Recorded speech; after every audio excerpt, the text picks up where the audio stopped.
بقرہ کی اس کا آخری حصہ فسیکفیکہم اللہ وہو السمیع العلیم، اور اس کا فا کے ساتھ جو کمبینیشن ہے سورہ قریش میں. اب وہاں پر میں نے عرض یہ کیا تھا کہ سورہ قریش آپ 3 دفعہ، 5 دفعہ، 7 دفعہ اس طریقے سے پڑھیے کہ جہاں پر بھی فا آتا ہے وہاں رک جائیے. جیسے لإلاف، اب یہاں فا آیا تو یہاں پر 3 دفعہ پڑھیں گے فسیکفیکہم اللہ وہو السمیع العلیم، یہ 3 دفعہ آیت پڑھیں گے، پھر آگے چلیں گے تو بیچ میں بھی جس جگہ فا آئے گا وہاں رک جائیں گے، سوائے ایک مقام کے لإلاف قریش إیلافہم رحلۃ الشتاء والصیف فلیعبدوا. والصیف اور فلیعبدوا یہ 2 فا کٹھے ہیں تو والصیف پر آپ رک جائیں گے، یہاں 6 دفعہ پڑھیں گے. یہ میں نے بات پچھلی ویڈیو میں بھی عرض کی تھی. یہاں 6 دفعہ پڑھیں گے فسیکفیکہم اللہ وہو السمیع العلیم، فلیعبدوا اس کے آگے پڑھیں گے. اور جب سورہ قریش ختم ہو رہی ہے تو ختم بھی فا کے اوپر ہو رہی ہے تو وہاں پر بھی آپ نے 3 دفعہ فسیکفیکہم اللہ وہو السمیع العلیم پڑھ لینا ہے. اب یہ تو ایک سیٹ ہوا، یعنی ایک دفعہ ہوا. اس طرح کے 3 دفعہ پڑھیں گے تو 3 سیٹ کہلائیں گے، 4 دفعہ پڑھیں گے 4 سیٹ کہلائیں گے، 5 دفعہ پڑھیں گے 5 سیٹ کہلائیں گے. سیٹ سے مراد ایک دفعہ اس طریقے سے پڑھائی جو ہے وہ سیٹ اس کو کہا جاتا ہے میری ٹرمنالوجی میں، باقی لوگ جیسے بھی کہیں. اور یہ بات کا وضاحت کرنا بہت ضروری تھی، اور خواتین کے لیے اسپیشلی ناغے کے دنوں میں ایمرجنسی اگر کوئی درپیش آ جاتی تو یہ عمل میری طرف سے اجازت ہے وہ کر سکتی ہیں.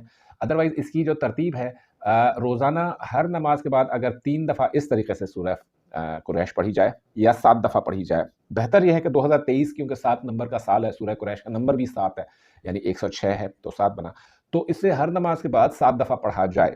اور نماز کے بعد پڑھنا اس لیے بھی افضل ہوتا ہے کہ انسان باوضو ہوتا ہے، اتحیات پڑھ چکا ہوتا ہے، درود پاک پڑھ چکا ہوتا ہے، سلام کر چکا ہوتا ہے، پھیر چکا ہوتا ہے، اور وہ قبولیت کا ٹائم ہوتا ہے. اور اس وقت جب آپ یہ آپ کے گلشن میں بہار کی امید رکھ کر جب آپ یہ سورہ قریش پڑھیں گے تو یقین مانیے کوئی مشکل جس قدر بھی بڑی ہو، جس قدر بھی طویل ہو مصائب کی رات، اس کی سحر طلوع ہونے کا وقت آ جاتا ہے. اب یہاں پر جو میرے تک کیفیات اور اس کے معجزات اور اس کے جو مشاہدات پہنچے ہیں وہ بہت ہی زیادہ وسیع ہیں. میں چاہوں گا کہ آپ سب لوگ اس ویڈیو میں جائیں جس میں لنک بھی شیئر کر رہے ہیں ڈسکرپشن میں، اس کے کمنٹس آپ خود پڑھیں اس ویڈیو پر. موٹے موٹے چند جو میں نے میرے پاس واٹس ایپ پر موصول ہوتے رہتے ہیں پیغامات، فیس بک جیسے جو بھی میڈیمس ہیں وہاں پر آتا. اس کو سب سے زیادہ لوگوں کو فائدہ ہوا ہے ایمرجنسی میں. ایک بھائی تھے، ان کے لیے بہت زیادہ مسئلہ تھا ری پیمنٹ آف لون کا، اور تاریخ آ چکی تھی.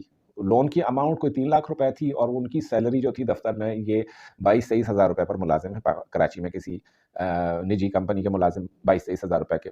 یقیناً 22-23 ہزار روپے والے کے لیے 3 لاکھ روپے ارینج کرنا، اور وہ بھی کسی سود خور سے انہوں نے رقم لی تھی اپنی والدہ کی علاج کے لیے. تو اچانک کیا ہوا کہ ان کے کسی دوست نے بھلے وقتوں میں ان سے قرضہ لیا تھا، 7 سال پہلے کی وہ بات بتا رہے تھے، وہ ادا نہیں کر رہے تھے. وہ جرمنی میں ہوتا ہے، یکایک ان کو جرمنی سے اس کی کال آئی ہے کہ بھائی یہ جو آپ سے میں نے پیسے لیے تھے بہت شکریہ، یہ میں آپ کو لوٹانا چاہتا ہوں. تو وہ رقم 3 لاکھ نہیں تھی بلکہ 3,44,000 انہوں نے کہا مجھے ایک رات میں ریسیو ہوئے. میں حیران رہ گیا کہ یہ کیسے ہو سکتا ہے. دوسرے ایک صاحب کی جو اہلیہ ہیں وہ کوما میں تھی ایک نجی ہسپتال میں. آپ کو پتہ نجی ہسپتال کا بل کتنا آتا ہے. تو وہ تقریباً 21 دن سے کوما میں تھی، ہوش نہیں آ رہا تھا. تو ان کی بیٹیوں نے اس ترتیب سے پڑھنا شروع کیا. 2 دن بعد وہ خاتون نہ صرف ہوش میں آئی ہیں بلکہ ان کا کہنا تھا کہ میں سو رہی تھی، کوئی صاحب آئے ہیں سفید کپڑوں میں ملبوس ہیں، انہوں نے زور سے مجھے جھنجھوڑا ہے اور یوں لگا مجھے سے کسی کنویں میں سو رہی ہوں. اس کنویں سے انہوں نے نکالا اور باہر مجھے پھینک دیا. تو مجھے آنکھ کھل گئی کہ میں نے کہا تم لوگ کو کیا ہو گیا ہے؟ میں تو بالکل ٹھیک ہوں، بھلی چنگی. تو وہ ڈاکٹر بھی ششدر رہ گئے، حیران رہ گئے. اور یہ واقعہ ابھی کا ریسنٹلی کوئی ہفتہ پہلے کا واقعہ. تیسرا واقعہ یہ ہوا کہ ایک صاحب کا جو فرزند تھا، یہ کراچی کے کسی علاقے، یہ میں وہ چنے ہوئے آپ کو واقعات بتا رہا ہوں ورنہ تو بہت ہی بڑی کثرت ہے. اسے اغوا کر لیا گیا گن پوائنٹ پہ. گلستان جوہر کراچی میں کوئی علاقہ ہے، تو وہاں پر ان کی رپورٹ بھی درج ہے، وہاں پر ان کے ساری چیزیں درج. اب وہ اغوا کس نیت سے کیا گیا، بچے کو کیا کیا گیا، 36 گھنٹے تک بہرحال بچے کا کوئی سراغ نہیں مل سکا. تو انہوں نے یہاں سے جب کال کیا مجھے، میں نے کہا یہ کرو، یہ شروع کرو، پورا گھر پڑے اس کو، وضو بے وضو اٹھتے بیٹھتے کرو. یہ انہوں نے کرنا شروع کیا. 36 گھنٹے بعد یوں ہوا کہ لڑکا جب برآمد ہوا ان کا بچہ، تو اس نے کہا کہ یہ 4 لوگوں کا گروپ تھا، انہوں نے مجھے کسی تہہ خانے میں رکھا تھا، اور اچانک جب یہ لوگ کسی اس میں آپس میں کسی بات پر الجھ پڑے، گھر والوں کو تو تاوان کے لیے انہوں نے فون کیا تھا اور ان کی لوکیشن نہیں ٹریس ہو رہی تھی، تو آپس میں کسی بات میں آ کے الجھے، اور ایسا الجھے کہ ہاتھا پائی تک جو ہے وہ بات پہنچی اور فائر ہو گیا ایک دوسرے پر، جو اغوا جنہوں نے کیا تھا. تو اسے موقع مل گیا نکلنے کا، سلپ آؤٹ کرنے کا، تو یہ سلپ آؤٹ کر گیا بغیر پولیس کی انٹرونشن کے. وہ وہاں سے فرار ہونے میں کامیاب ہوا. دوسرا ایک صاحب پچھلے 7 سال سے مسلسل ایک مغربی ملک کے ویزے کے لیے اپلائی کر رہے تھے، ان کا ویزا نہیں لگ رہا تھا.